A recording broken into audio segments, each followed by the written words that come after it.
Hi, my name's Phil. I like talking about politics, and in this video I'd like to discuss an explosive statement yesterday from a senior Conservative backbencher, William Wragg, in which he accused Boris Johnson and his supporters of threatening behaviour towards other Conservative MPs, and even went as far as to characterise some of the threats as blackmail, which should be reported to the police.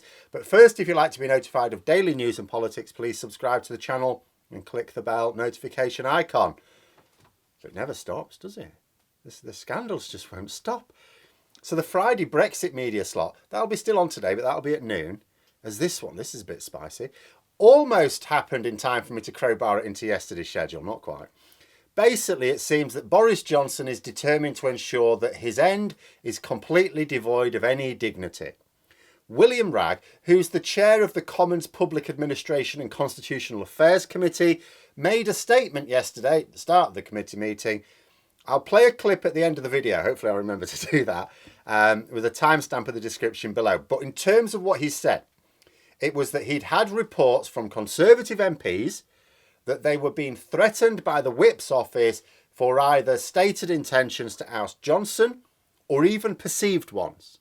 The threats included the removal of investments from their constituencies. For example, if you don't do what we say, that school, you aren't getting it. Wragg made the point that whilst it is the job of the Whips to get the government's business done, and there's a certain amount of strong arming done for that, it is not their job to threaten investment which comes from the public purse. He also characterised the threats as blackmail and said that affected MPs should refer their complaints to the Speaker of the House of Commons, who gave a statement himself, I'll post that in the description below, and the Commissioner of the Metropolitan Police, who's made no statement, as well as himself if they wished. Now, before I get on to my reaction, I am also going to point out that Wragg mentioned threats to MPs' careers. That's not an issue. Like, if you're an MP and you stand on the platform of a political party, then you are using the party machine to get elected. There are certain rules that come with it. Now, sometimes MPs get away with disloyally abandoning those rules. Some get away with it for a very long time, sometimes even their whole careers. But if they do face the consequences, they really have nobody to blame but themselves. It's not reasonable for an MP to get elected on their party's platform, their party's ticket, their party's funding, and then oppose the party's plans in Parliament. So I'm not going to criticise any threats that the Whips may have made to MPs about either potential promotion being blocked or even being deselected for future elections. But the threats over funding are another matter, because that's not supposed to be party political. And that is certainly not normal party politics.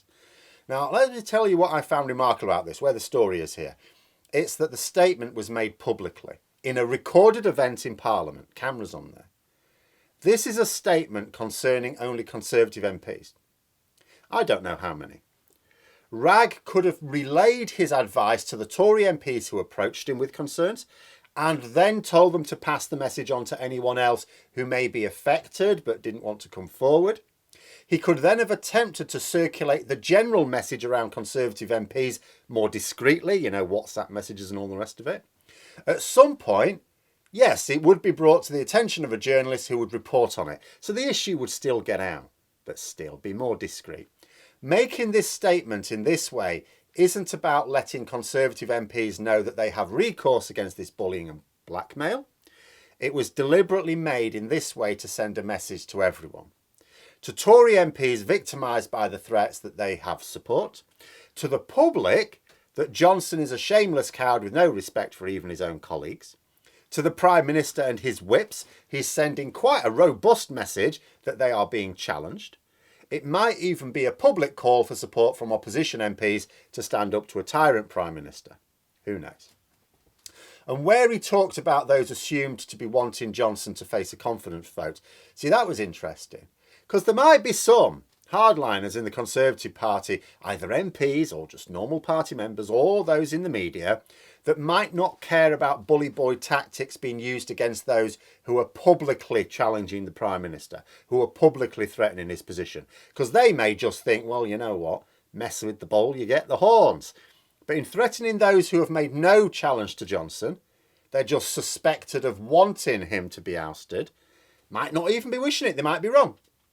Wragg is painting a picture of a leader who is firing out threats in all directions, not caring for the collateral damage. Now, even those who may not think charitably upon Johnson's explicit opponents, they may not want to defend threats against those who may be entirely innocent of the intrigue.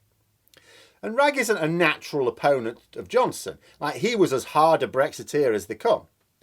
That being said, he had been someone who has publicly called for Johnson to go last week, so he's already sick of him.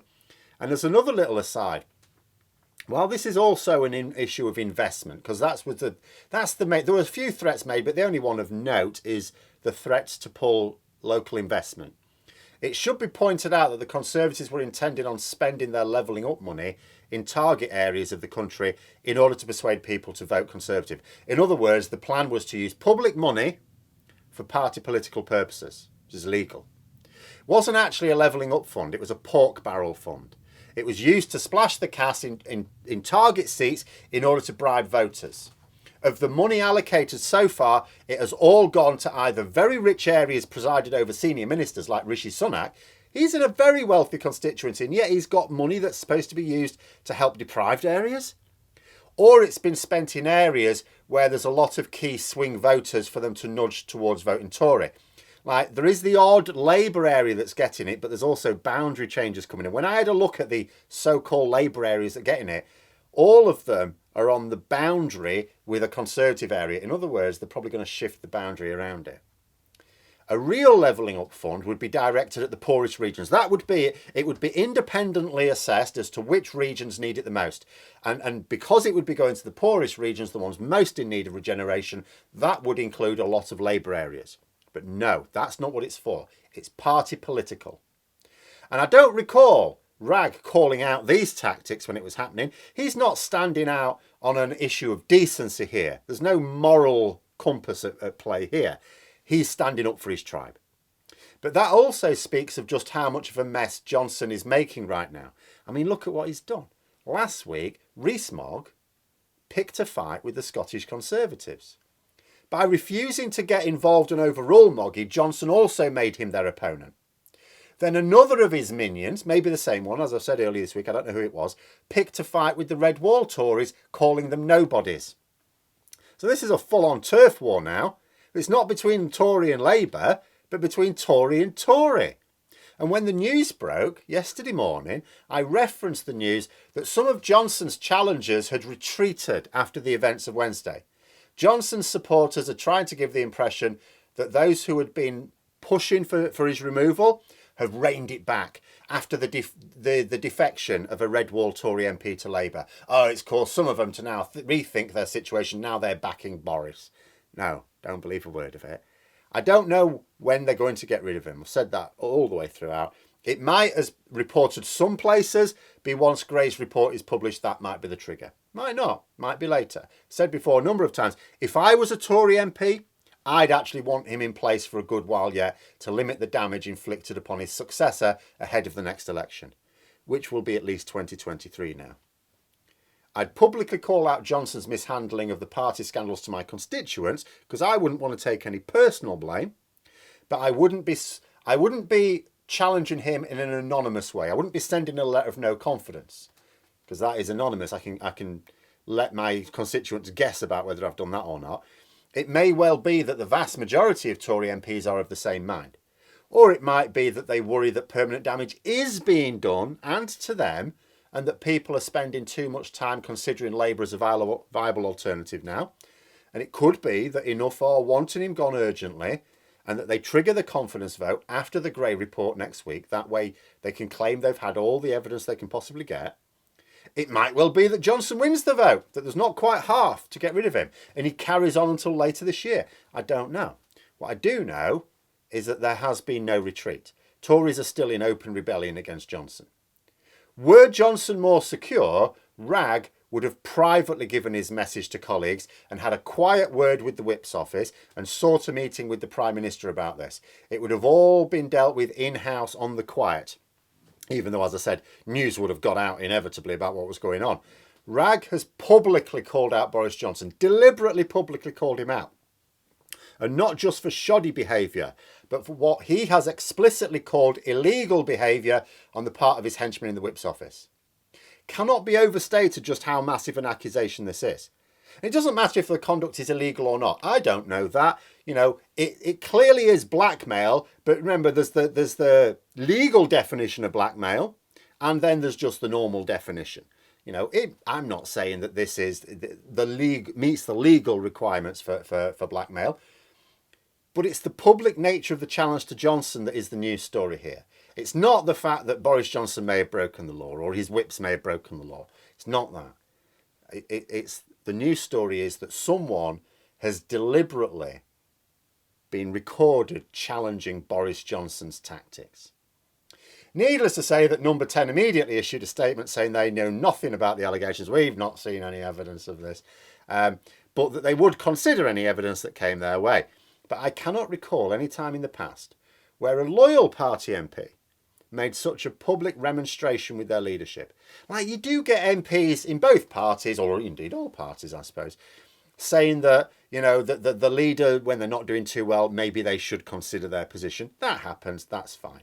But to actually call them out to camera for maybe breaking the law is something I can't find any previous examples of normally loyal party MPs doing. And it speaks of two things. Firstly, Boris Johnson is ruthless and very unpleasant in private. Stories abounded for years from people who've worked closely with him saying, ignore the public act of the buffoon. Yes, he is genuinely disorganised, but he is also single-minded and deeply unpleasant. And when it comes to getting what he wants, he stops at nothing. Secondly, this is a powerful message that Johnson is weak now. Now, if you take the view that Johnson is utterly ruthless, very unpleasant, and will stop at nothing to get what he wants, observes very few boundaries, even against his own side when they disagree with him, would publicly challenging him in this way be considered sensible if Johnson were in a position of strength? No, of course not. You wouldn't do it. So the only logical conclusion is that Johnson is on the throne still, but bleeding out badly, swinging wildly at anyone who approaches, but unable ultimately to do anything once the serious assault on his position comes. Which, like I say, could be next week, could be next month, could be much later on. Don't know. But his capitulation over COVID restrictions to the far right, that may allow him to retain enough support for an immediate confidence vote. He may well win it on that basis. But even they cannot allow him to lead them into the next election. He can't implement any of their policies if Starmer turns up to Downing Street with the removals van, can he? And finally, couldn't discuss this explosive statement without mentioning this reaction from Michael Fabricant, Tory MP, who is publicly backing Johnson. He said that if he'd reported every time he'd been threatened by the whips, the police wouldn't have any time to conduct any actual other police work. And I'm thinking, he thinks this is a defence? He's basically admitting that the whips commonly use blackmail and that he has been subject to a lot of it. And I'm not sure saying that the whips behave like this all the time is quite calming the situation down. And as I said as well, the speaker also made a comment, but I'll post that in the description below if anyone's interested in that. But yeah, whatever it is, Johnson's fall is going to be neither dull nor dignified. But those are my thoughts. Let me know yours in the comments below. I hope you found the video interesting. If you did, don't forget to click the like button. If you'd like to support the channel further, please also click the Patreon link for details. And until next time, I'll see you later. As the Committee of the House of Commons overseeing the work of the Civil Service, including the Cabinet Office, of which 10 Downing Street is a department, and the proper functioning of the Constitution, I'd like to make this brief statement.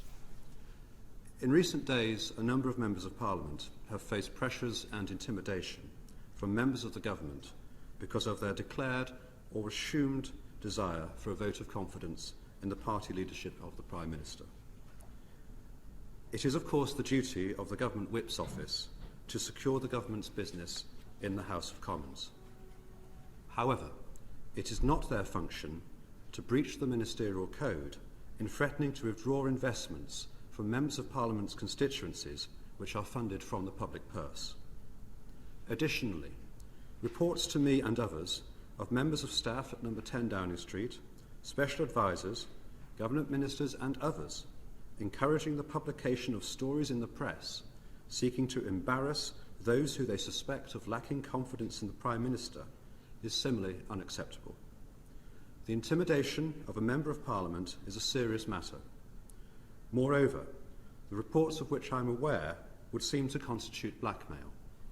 As such, it would be my general advice to colleagues to report these matters to the Speaker of the House of Commons and the Commissioner of the Metropolitan Police, and they're also welcome to contact me at any time.